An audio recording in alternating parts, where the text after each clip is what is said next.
Hello there, very good evening and welcome to the news tonight. Your one stop for the day's top stories from India and across the world. I'm Tracy Shilshi and here are the headlines.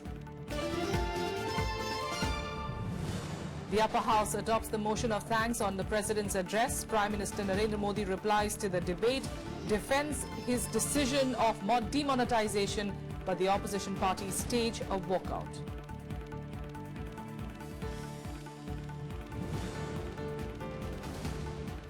Rajya Sabha passes the Payment of Wages Amendment Bill 2017 by voice vote. The bill enables employers to pay wages to workers through cheque or bank transfer without written authorisation.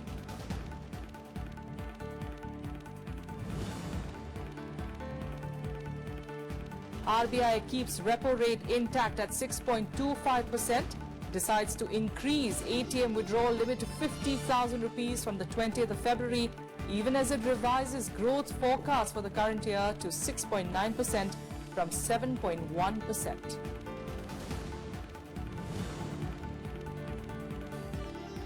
A day after the caretaker Chief Minister of Tamil Nadu, O Panneerselvam's revolt, AIADMK General Secretary V K Sasikala claims the support of 131 of the party's 134 legislators, accuses rival DMK of trying to destabilise her party.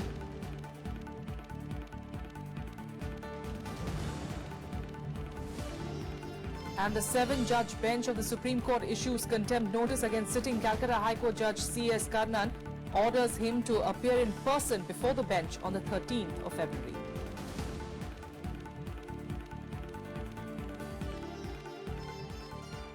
The motion of thanks on the President's address was adopted by the upper house today.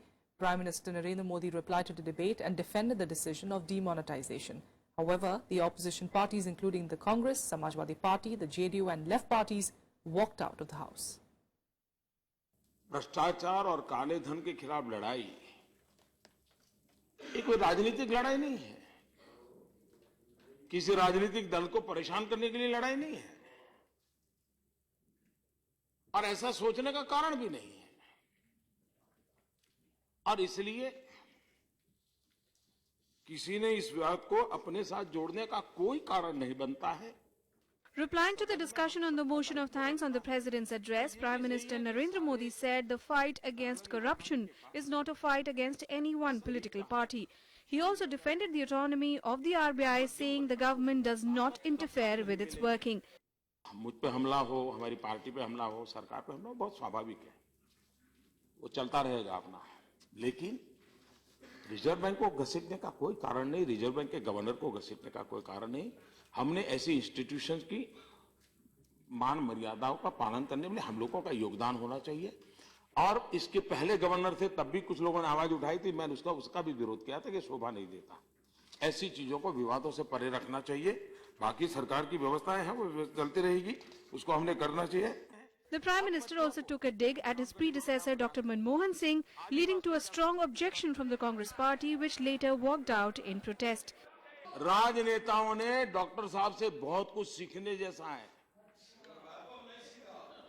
इतना सारा हुआ, उन पर एक दाग नहीं लगा.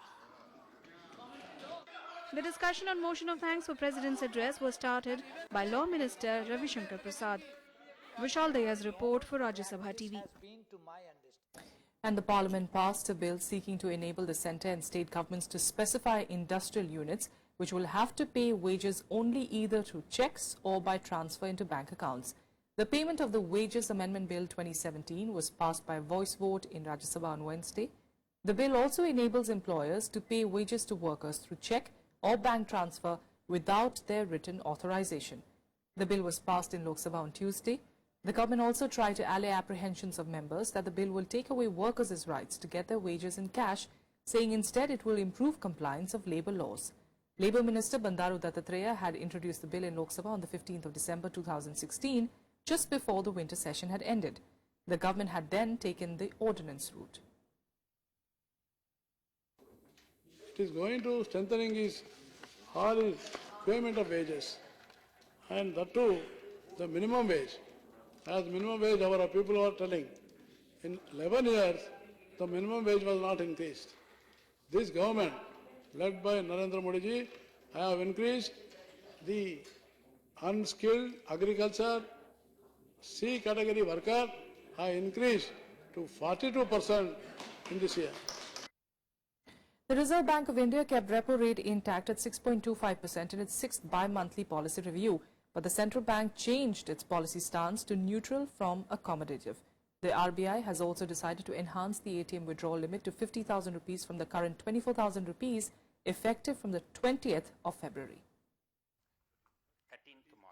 The central bank did not bring any reprieve to borrowers on Wednesday, as all 6 members of the RBI Monetary Policy Panel voted in favour of status quo in repo rate at 6.25%.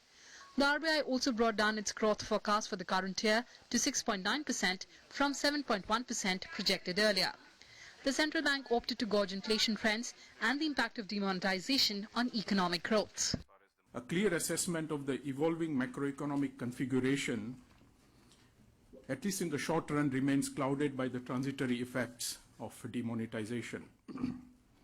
To elucidate, the CSO has stated categorically that it has used information for only the first 7 months of the year while making its advance estimates for 2016-17. The expectation that the finance minister has also projected in the budget is that the growth should revive. In fact, he has referred to the analysis and the conclusions of the IMF and the World Bank. So we expect the growth to revive and be upwards of 7% in the financial year 17 and 18. However, the RBI has decided to bring some respite by removing the limits on cash withdrawal from savings accounts in 2 stages. From February 20th, the limit will be increased from the current 24,000 rupees to 50,000 rupees. There would be no limit on cash withdrawal from savings bank accounts starting March 13th. The RBI has infused total currency worth 9.92 lakh crore rupees into circulation on January 27th. RBI has also said that the new currency notes of rupees 2,000 and rupees 500 are very difficult to copy. The SE Sensex closed lower by 45 points or 0.16% to 28,290 after RBI left repo rate unchanged. The central bank, however, feels that transmission of rate cuts will be improved if bad loans in the banking sector are resolved and if recapitalization of the banking sector is hastened. Recently, until December, what the banks did was they lowered their deposit rates but did not pass on the full benefit to their lending rates. So the reduction in the deposit rate was almost close to the policy rate reduction of 175 basis points. But the reduction in the interest rate, lending rates, was only about 85 basis points.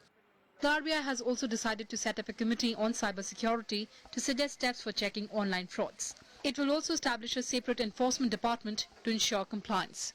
Priti Mishra, Rajya Sabha TV.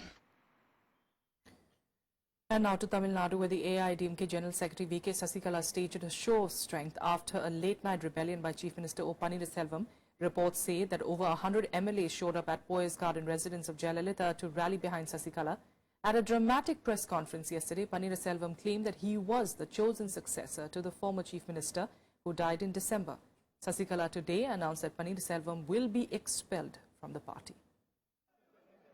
A day after the surprise revolt by O Panneerselvam, V K Sasikala managed a near-perfect attendance for her show of strength on Wednesday. 131 of the party's 134 legislators attended the conclave, where she branded O Panneerselvam a liar and shunned those who have shown their support to him. He became Chief Minister 2 or 3 times. But that is only because of AIADMK, not on his own. But now the AIADMK MLAs have selected unanimously Honorable Chinnamma as their leader to become Chief Minister of Tamil Nadu. Right now I've been removed from the party question, and because I was showing support to Honorable O Panneerselvam, I would like to work continuously and show my commitment and dedication in the path Amma has shown, and I will extend my support to O Panneerselvam. Meanwhile, the man who Chinnamma wants to take over from, caretaker CM O Panneerselvam, seemed recharged after his late-night visit to Jayalalitha's grave and dismissed all allegations of him being a DMK puppet. Political parties, including the DMK too, have denied having any hand in the resurgence of Panneerselvam. In public, he has said that he was forced to resign. And when Chief Minister himself is in that position, you can just imagine what is the condition of the common man in Tamil Nadu. For the past few months, the government machinery is not at all working. So the current Chief Minister, Mr. OPS, should be given an opportunity to speak, to seek the support of the MLAs. The MLAs represent the citizens of Tamil Nadu. The MLAs have to be given an opportunity to speak and exercise their mandate on the floor of the House. What Ms. Sasikala or her cronies have done to threaten OPS and to intimidate him into resigning is against democratic principles. The governor is studying the situation constitutionally, legally, and he will take an appropriate decision, and centre has no role to play in this. Governor Vidyasagar Rao is yet to return to Chennai and Sasikala is taking no chances.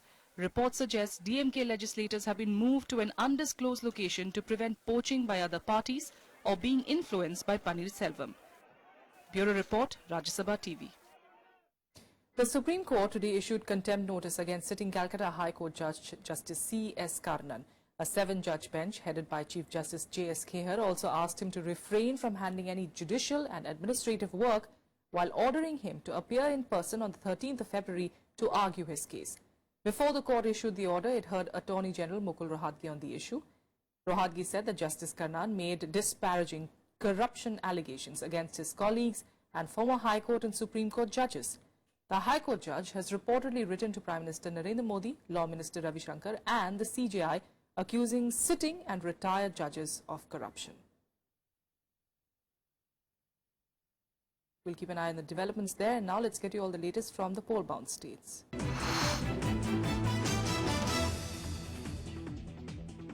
Prime Minister Narendra Modi addressed an election rally in Ghaziabad, which is set to go to polls during the first phase. Prime Minister Modi stepped up his attack against the Samajwadi Party Congress alliance and the Mayawati-led BSP over corruption.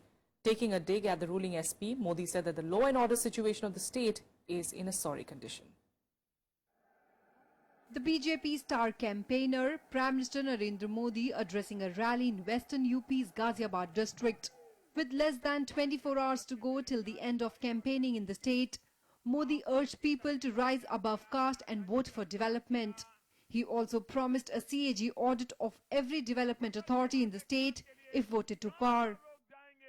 ये चुनाव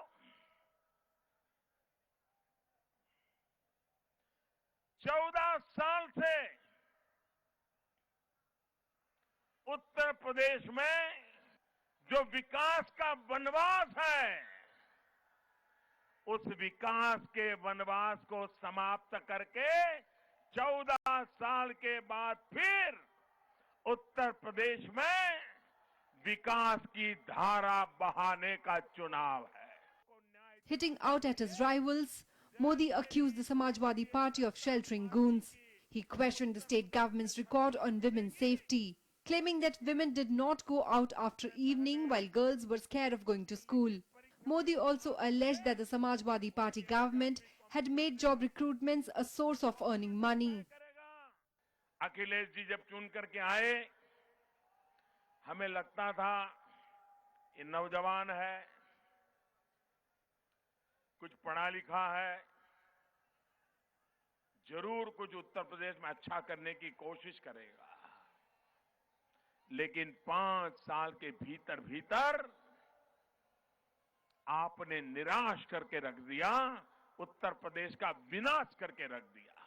यहां के लोग मुझे बताइए, आज उत्तर प्रदेश में सूरज ढलने के बाद कोई बहन बेटी अकेली रास्ते पर निकल सकती है क्या?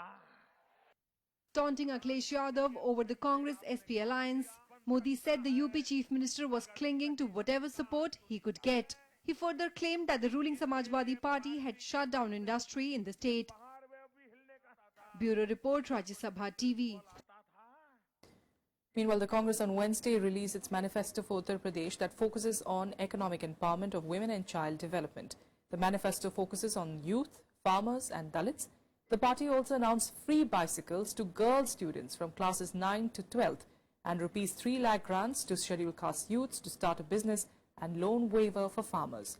The 12-page manifesto condemned the BJP's anti-poor and anti-people policies.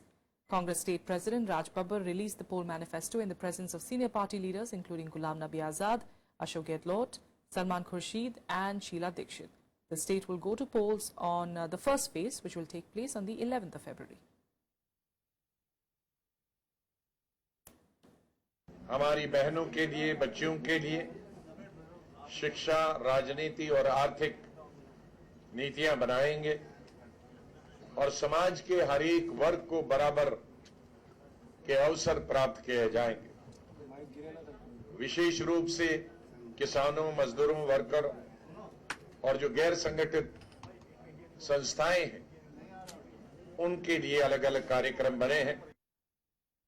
Now, with barely 2 days to go for the first phase of polling in Uttar Pradesh Assembly elections, major players in the state stepped up their campaign in western UP.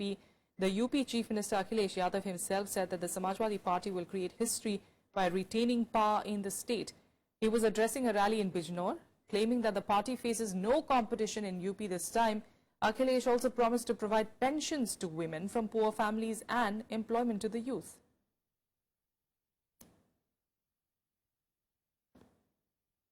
महिलाओं की सुविधाओं के लिए अभी तो हमने Samajwadi pension शुरू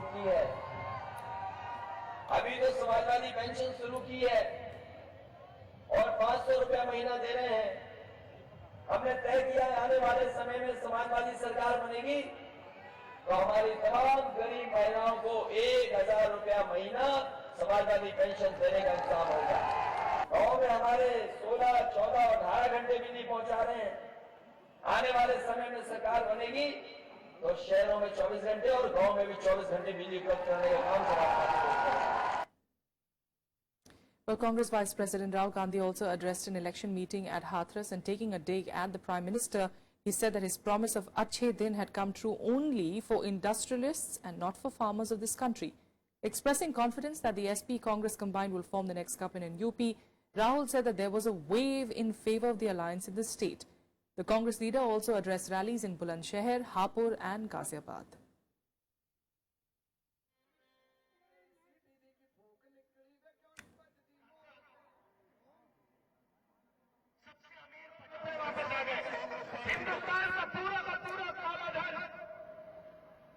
नरेंद्र मोदी जी ने सफेद कर दिया। हिंदुस्तान के चोरों की मदद करी। उनका पूरा का पूरा पैसा जो काला था उसको सफेद कर दिया। Meanwhile, BSP Supremo Mayawati addressed 2 rallies in Badaयूं and Shahjahanpur on Wednesday. As she addressed voters, Mayawati hit out at the Samajwadi Party government in the state and the BJP-led government at the centre. She said that if her party is voted to power, law and order would be restored across the state. The BSP Supremo also announced that if voted to power, her government would cancel farmer loans of 1 lakh rupees and give reservation to the economically weaker sections. यहाँ पूरे प्रदेश में चोरी, डकैती, लूटमार, फिरौती, हत्या, अपहरण, महिला उत्पीड़न, गुंडा टैक्स, सरेआम गुंडागर्दी, जमीनों पर जबरन अवैध कब्जे तथा सांप्रदायिक दंगे व तनाव आदि की घटनाएं काफी ज्यादा सीमा पर होती रही और खास तौर से आपके बदायूं जिला जो बहुत पिछड़ा हुआ है तो यहाँ पर तो हर प्रकार का अपराध बड़े पैमाने पर बढ़ा है।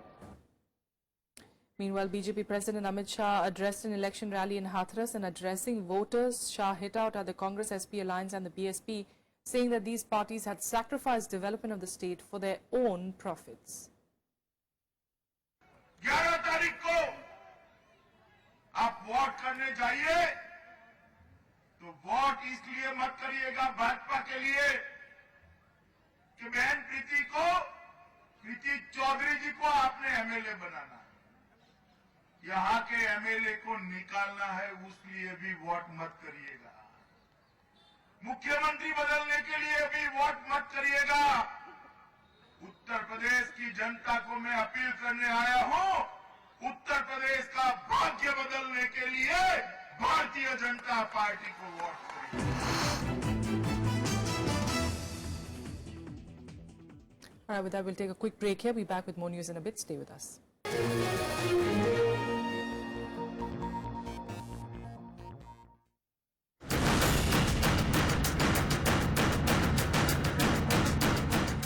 political parties are going all out to woo the voters with a lot of promises. But what are the real issues on the ground?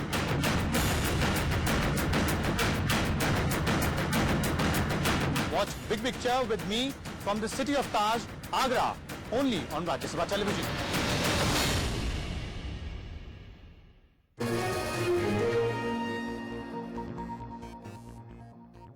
Welcome back. Let's get you some international news now. And in the US, a government lawyer defending President Donald Trump's temporary travel ban on people from 7 Islamic countries came under intense scrutiny from a US federal appeals court. The court questioned whether the ban order unfairly targeted people over their religion. It also sought to know what was the evidence to link the 7 countries to terrorism. A US federal appeals court on Tuesday questioned an administration lawyer whether the travel ban ordered by President Donald Trump unfairly targeted people from 7 Islamic countries. A 3-judge panel also asked the limits to the president's power and the evidence to link the countries to terrorism. The government pointed to any evidence connecting these countries with terrorism? These proceedings have been moving very fast.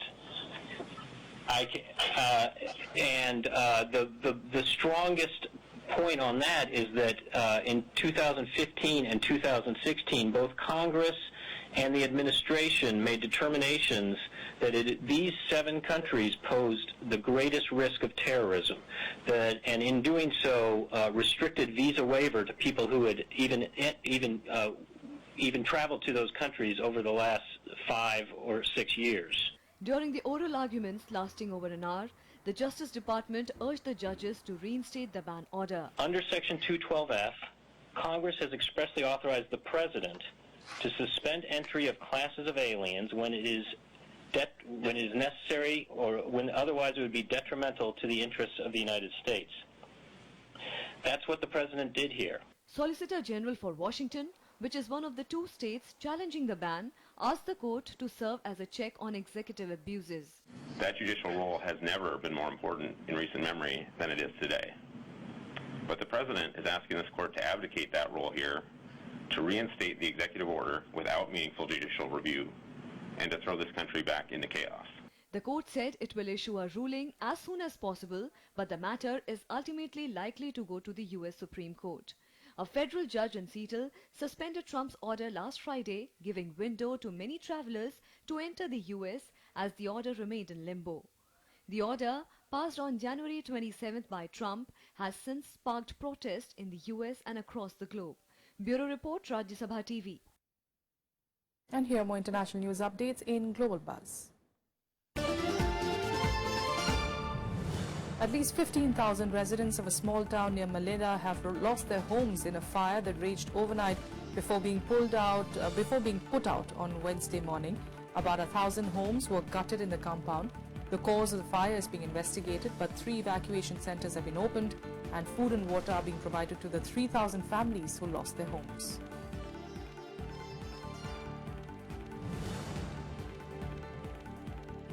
MPs look set to approve a bill on Wednesday empowering Prime Minister Theresa May to start the Brexit negotiations in a major step towards Britain leaving the European Union. 7 months after the historic referendum vote, the House of Commons is expected to grant its approval to trigger Article 50 of the EU's Lisbon Treaty. The bill would still need to pass through the House of Lords, where there may be more opposition from unelected peers.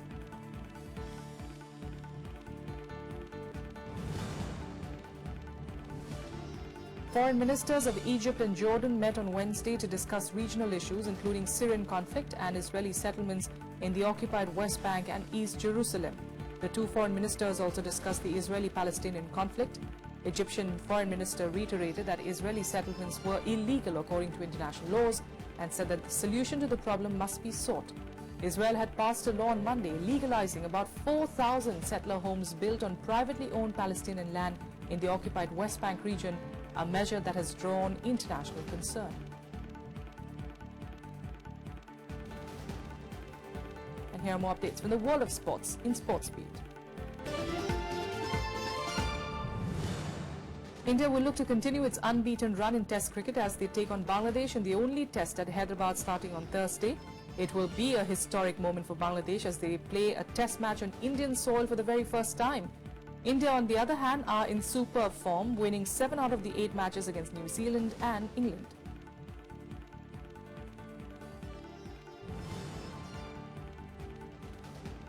Nine-man Barcelona team edged past Atletico Madrid to reach the finals of the Copa del Rey. Barca had a 2-1 first-leg advantage going into the match, and Luis Suarez tapped in the first half to further extend the advantage. However, a frenetic second half saw an equalizing goal and 3 red cards as the Catalans held on to their 4th consecutive final.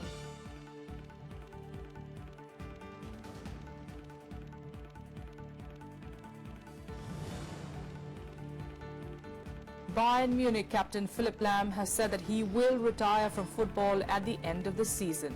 The 33-year-old, who captained Germany to their 2014 World Cup victory, announced his decision after Bayern's German Cup last 16 win over Wolfsburg. Lahm has already retired from international football after Germany's triumph in Brazil in 2014.